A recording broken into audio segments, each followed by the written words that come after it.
कहानी मन दर्पण का 12वां भाग। इतने सालों बाद जब जाले की तरह उसकी उलझी गुत्थियां सुलझने लगी, इतने बड़े रहस्य से पर्दा उठने को तैयार होने लगा, और वो भी इसी बिहार में बैठे बैठे, यहीं जिंदगी को पूरी महफूजियत से बिताते हुए। तब उसे संजय की याद हो आई, और याद हो आया उनके उठाए उस पहले कदम की।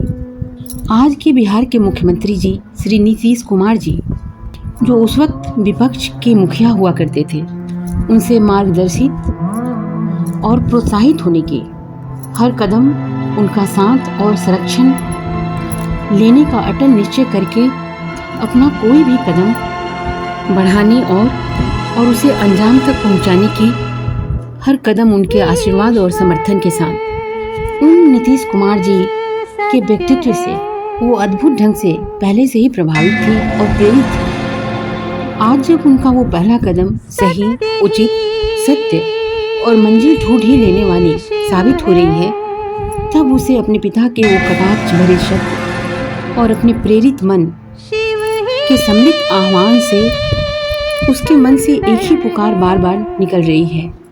क्या पिता तुल्य मुख्यमंत्री जी उसके लिए अपनी सगी पुत्री से बढ़कर सब कुछ नहीं किया? इसमें क्या कुछ भी संशय है? ऐसा तो उसके मन को अब ढूंढे से भी नहीं मिल रहा। आज अपने उस पिता के लिए इस पुत्री का प्रतिदान देने का वक्त आ गया है।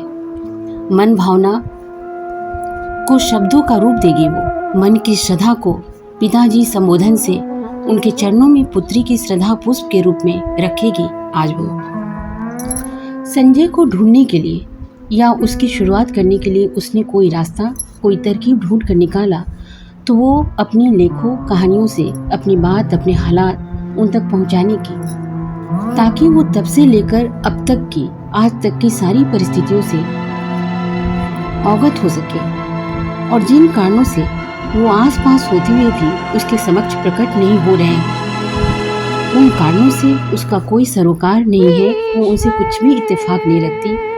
यह सब उनके समक्ष स्पष्ट रूप से व्यक्त करने की, उनको समझा सकने में समर्थ होने की, किसी मीडिया वालों के, वो चाहे रेडियो हो, टीवी हो, किसी के भी जरिए अपना वक्तव्य जारी कर अपनी बात सीधे से दुनिया, समाज और उन तक पहुंचाना तब भी संभव न था, और अब भी असंभव ही है शायद। संजय तो खुद भी ऐसे किसी भी माध्यम के जरिए कहीं नहीं है, कहीं नहीं दिख रहे, कहीं नहीं दिखते। शायद इसका कारण मीडिया वालों की बेईमानी, गफलतगिरी और पक्षपातपूर्ण रवैया ही है शायद। उसका संदेश उन तक पहुंचने और उसकी प्रतिक्रिया की उम्मीद उसे हर दिन रहेगा अब। यहाँ तक कि उसके रास्ते में आने वाली रुकावटों पर वो अब न सिर्फ अपनी टकटकी लगाए रखने वाली है, बल्कि उनका सामना और सफाया करने को हर कदम उठाएगी वो। अब वो पहले की भांति खामोशी से ऑब्जर्वेशंस और अपने ऑब्जर्वेशंस से उत्पन्न परसेप्शंस, और वो भी मीडिया अर्थात रेडियो, टीवी, फेसबुक एटसेट्रा से प्रसारित किया हुआ से अनुमान लगाकर किसी के द्वारा, जैसे उसके शुभचिंतकों, उसके मददगारों, कोई बड़े दिल वाले लोग, कोई सरकार, कोई समाज के द्वारा हटा देने के इंतजार में ही सिर्फ नहीं बैठेगी वो। खुद घर से बाहर निकलकर आम जनता के बीच जाकर उनके साथ व्यवहारों का आदान प्रदान करके दुश्मनों और साजिशकर्ताओं के द्वारा उसके खिलाफ फैलाए गए दुष्प्रचार का सामना, यानी अपनी झूठी छवि के साथ को सामने देखना और खुद को उन छवि देखने और दिखाने वालों को दिखाकर अपने असली रूप से परिचित कराकर दूध का दूध और पानी का पानी करेगी वो, और शायद इसकी शुरुआत भी कर चुकी है अब वो। संजय से मिलने को आतुर, खासकर अपनी हसरतें जो मुख्यमंत्री जी यानी पिताजी से और प्रधानमंत्री जी से मिलने का सुराग ढूंढने, और उसकी शुरुआत कब और कहां से करनी है यह जानने के लिए भी है। मसला और मुद्दा अभी सुलझ रहा है, पूरी तरह सुलझ नहीं गया है। निश्चय ही इसमें अभी और वक्त लगेगा।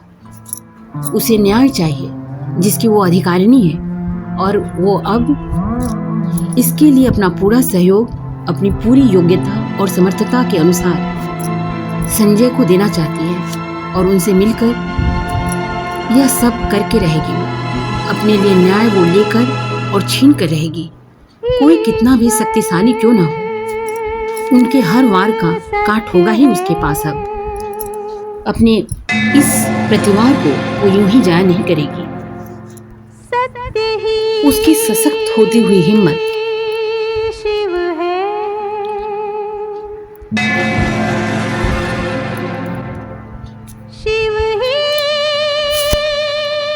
कहानी